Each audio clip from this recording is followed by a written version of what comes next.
Hi class, we are keeping on with what makes two organisms the same species. So when we talk about changing over time with your evolution, there's what's called macro and microevolution. Macroevolution is the creation of a new species. Microevolution is going to be a change in the alleles.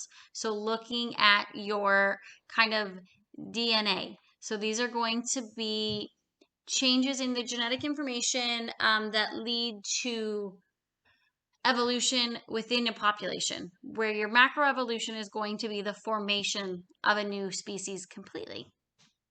So if you're kind of looking at your wolf came the dog, they are actually different species. There are two types of speciation or macroevolution. There's sympatric speciation and allopatric speciation. So these are two events that can cause for a new species to arise from another species. And so when you're looking at your sympatric speciation, that's where all of a sudden a population will be so genetically different they're unable to reproduce together.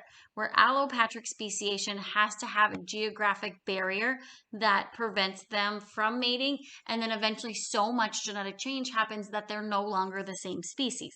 And so we'll kind of go over these just a little bit more in detail. So your sympatric speciation primarily happens in plants, where all of a sudden you get genetic information kind of changing, and then they are going to be no longer compatible, but they didn't have any isolation happening.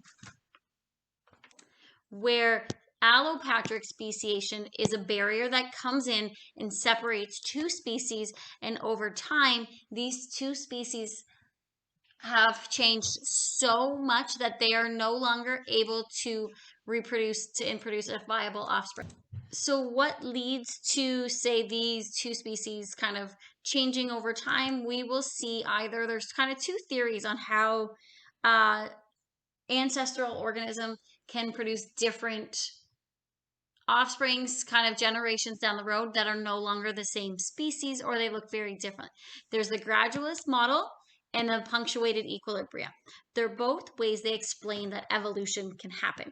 So the gradualist model is going to be small changes that happen kind of over time, where punctuated equilibrium is that you have long periods of everything looking the same, and then all of a sudden a new trait just pops up, and then a long period of no change, and then a trait pops up. Darwin's theory supports the gradualist model, where over time you have a little by little, and then eventually it leads to two distinct species populations, because those small changes eventually counted for a bigger change.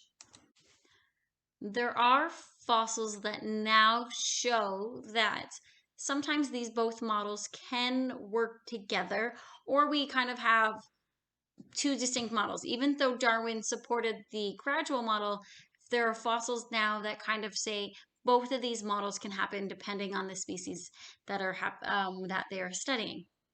The other thing that can affect how we have different species, but they're kind of all originated from the same ancestor, is what's called adaptive radiation. This is where numerous new kind of species came from one common ancestor. You had your Darwin's finches, we've kind of already mentioned, where it came from one ancestral finch, but the beaks changed so much based on their food source that they're now different species. And so that's what's known as your adaptive radiation. There's also a type of anole lizards, which I kind of mentioned in one of the other videos, that shows adaptive radiation. There was an ancestral anole lizards, and then depending on where they live in the tree is where their foot pads, where the size of them, their coloring, their tails, all those different factors affect it. And then lastly, when you're talking about evolution, there could be divergent or convergent evolution. And so divergent evolution means that they came from an ancestral species but are becoming more different. So they had one ancestral species, but as time goes on, they become more and more different. They diverge away from that single point. Convergent means that they did not come from a common ancestor. So they both had separate ancestors, but they do something similar. So this is really, you see that a lot in flight between like your bats, your insects, your birds. They all came from different ancestors, but they all do similar features. So that's where that's a kind of a version of your convergent evolution.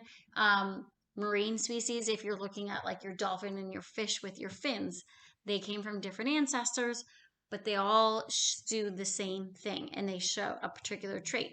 Sometimes you'll see two species though that evolve together, and so they act on each other. And so this is where you have like the hummingbirds with the plants that are getting the long tubes because of the way the hummingbirds are. The honeybees with the pollination. And so plants evolve together because of their kind of like their symbiotic relation.